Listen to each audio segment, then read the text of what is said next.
an unorganized home or a dirty home or a house of order is no house of mine if it is not in order. Awesome. Thank you so much. Organized planning is incredibly opportunistic. If you think about the power of organized planning, you will realize that it is more than just a vision. It is more than just a dream. Last month, we talked about the power of imagination, where you can take an idea, a thought, and then by putting action into it, you truly create an awesome opportunity, in that is creating that which will come to fruition. But organized planning is literally Napoleon Hill's steps and processes. He told us and taught us how to start with a desire. And that desire needs to be something that we can put a time bound limit on it, whether it be 90 days, 100 days, or a year or more. Here at Champion Circle, we try to set goals that are less than 90 days, but whatever it might be, you need to start with the desire, the thing you truly want. And I've beat this drum so much, you're going to get so tired of me saying it, but I will not stop, because at a relentless level, getting you to achieve your goals is the most important thing to us here at Champion Circle. So, when it comes to accomplishing your goals, I want you to understand the importance of what it takes to plan out your goals, to plan out your accomplishments. And when you start with desire, what you truly want, and you move into that next phase of identifying what it is that you're willing to do, what it is that you're willing to exchange, and what it is that you'd be willing to give or give up in order to accomplish that goal, you begin to recognize and understand how important it is to have a plan. And they say that if you don't have a plan, you plan to fail. And I think that that's very, very true. When it comes to organized planning, it's taking your thoughts, aligning them in a row, and deciding what is the most important thing? What is the most vital thing that I can do today? And many times we struggle to decide that, because we either get the paralysis of the analysis, where we focus on the wrong things, or we just think about the process and we don't actually get to action.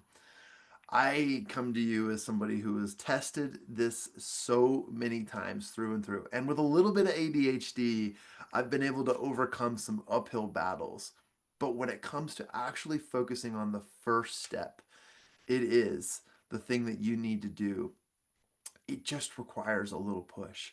You can literally speak it into existence. And this is a little tip I like to use, where you can talk yourself into action. And we do it all the time. You've probably heard Mel Robbins give her 5 second rule, where she says, all you're going to do is you're going to count down from five, one, five, four, three, two, one. And when you say one, you must do the action. You can train yourself, your mind, your body, your subconscious, your soul into doing things when you say you're going to do them. And that is a nice way of giving yourself that motivation, that push into action. And it's a great way of compartmentalizing or organizing your thoughts into action. So again, you start with desire. And as you build through some amazing things like faith and autosuggestion and and creating through imagination and so many other things, you will find yourself taking more action. And I do this all the time. I talk myself into everything. I say, this is a good idea. This is going to make me better. John, I'm going to do this in five, four, three, two, one. And then I do it. Most of you probably have to do this when you wake up in the mornings so you can get out of bed. And maybe it's, hey, in 5 seconds, I'm going to go grab my phone and turn off that alarm or whatever it might be. And I highly recommend that strategy. But there are other ways of doing it. You see, here at Champion Circle, when it comes to setting goals, we tell you to start with the end in mind. Yes, that is a great phrase that came from our dear friends over at the Stephen Covey Institute with the 7 Habits of Highly Effective People. Start with the end in mind. Know exactly where you're going. If it truly is a desire, You can literally at any moment close your eyes, take a big deep breath, and imagine yourself being at the destination before it even begins. And if you can imagine yourself already at the finish line, then you can literally rewind your thoughts. We call this the process of reverse engineering. And reverse engineering is when you take your end result and you work it backwards so that you visualize and see every step of the way. Now you can identify what A to Z looks like so you know exactly what steps you need to take.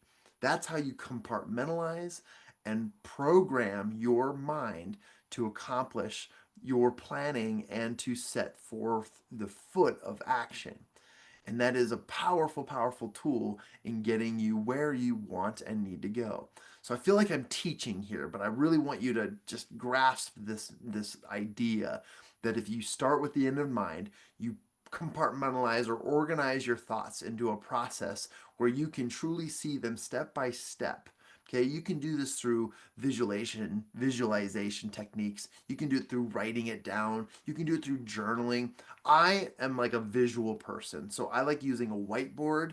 And you know those big old whiteboards, and you draw a circle and you write the goal in the middle, and then you have the webs coming out from each side. That's me. I love that stuff.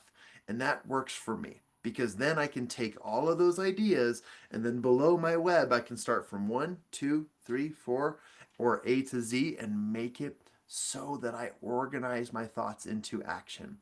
And with the technology in the world today, yeah, you can take all those things and throw them into a chat GPT prompt and I'm sure it'll organize it for you. But again, it starts in here. It focuses on the importance of you doing and getting where you want to go.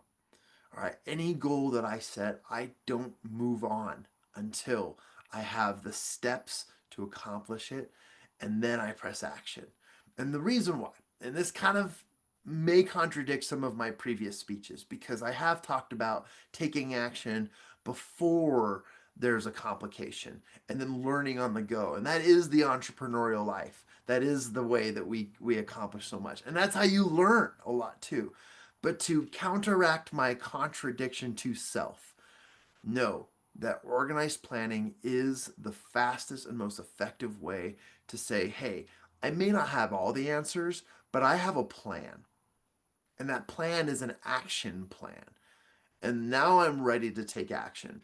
Because let's go back to analysis paralysis. If you have a plan that is, well, organized and written down, but there's no like initiation into making that a plan of action, then it will remain blueprints and it will remain stagnant until you get what results you want to achieve.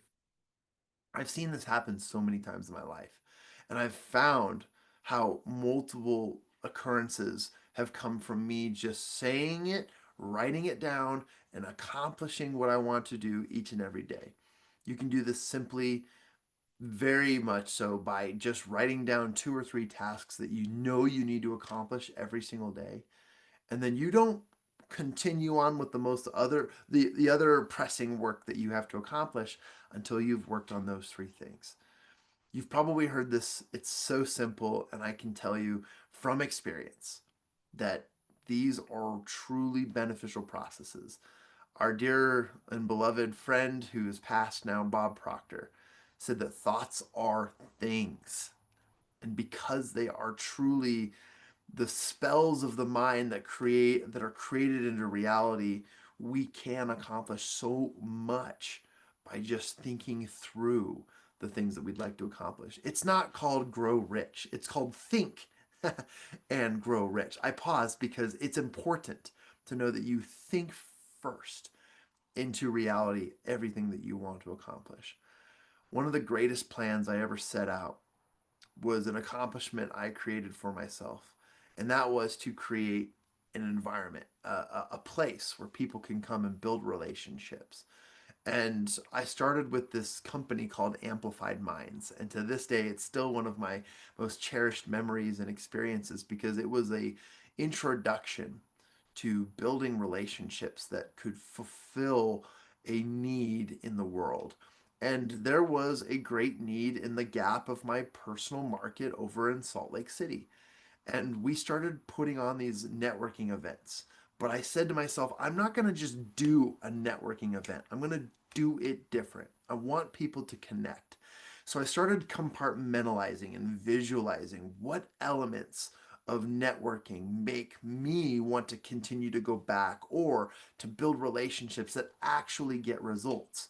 And I visualized the different aspects of connecting and communicating and building. And I realized that there were a few factors that truly made a difference. The first factor was a little bit of fun. You needed to have some fun.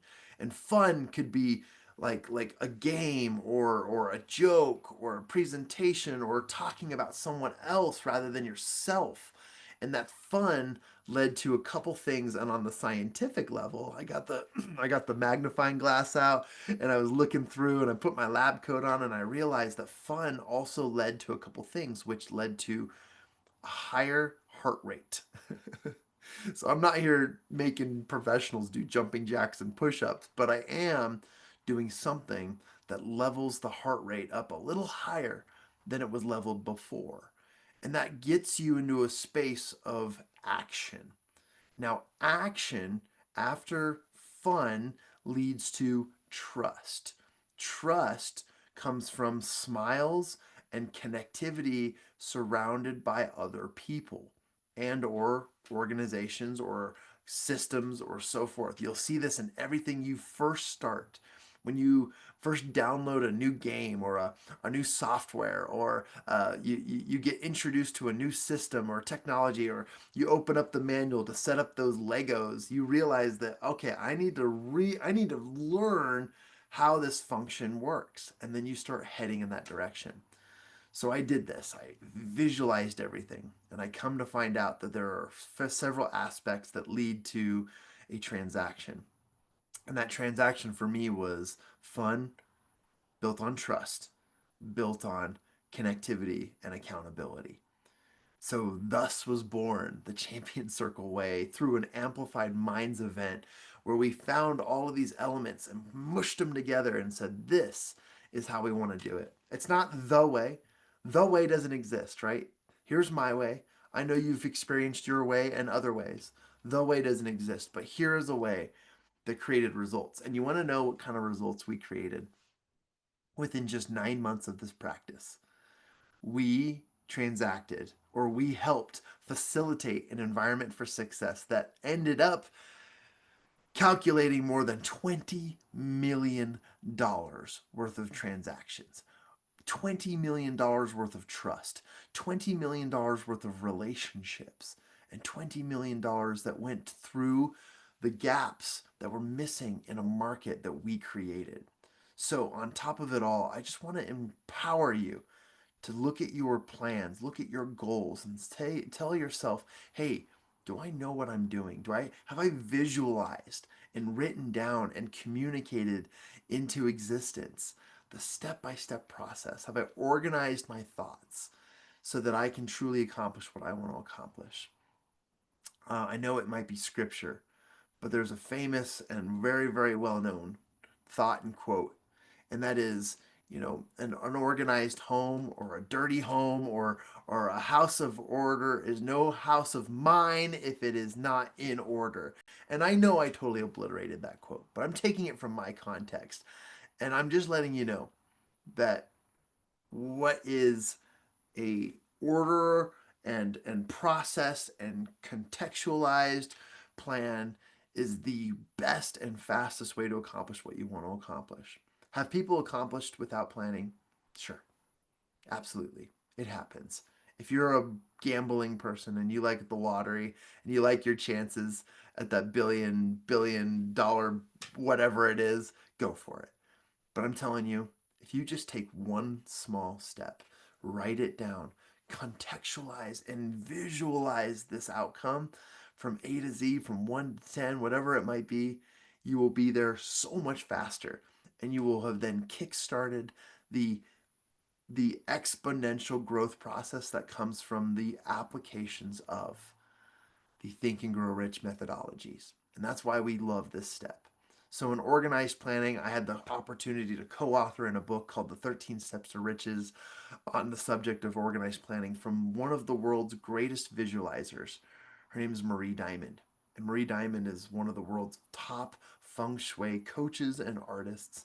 And she has told us that our home and our feng shui and our offices are an emblem, or they are a visit. How do I explain this?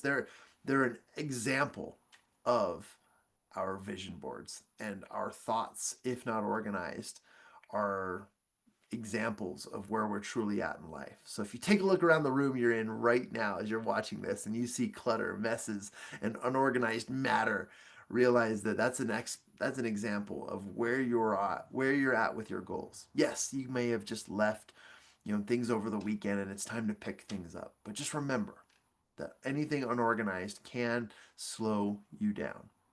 But when you organize your plan, when you take that blueprint and you create an action plan that's compartmentalized and ready for visualization and application, you truly are set in the right shoes for success.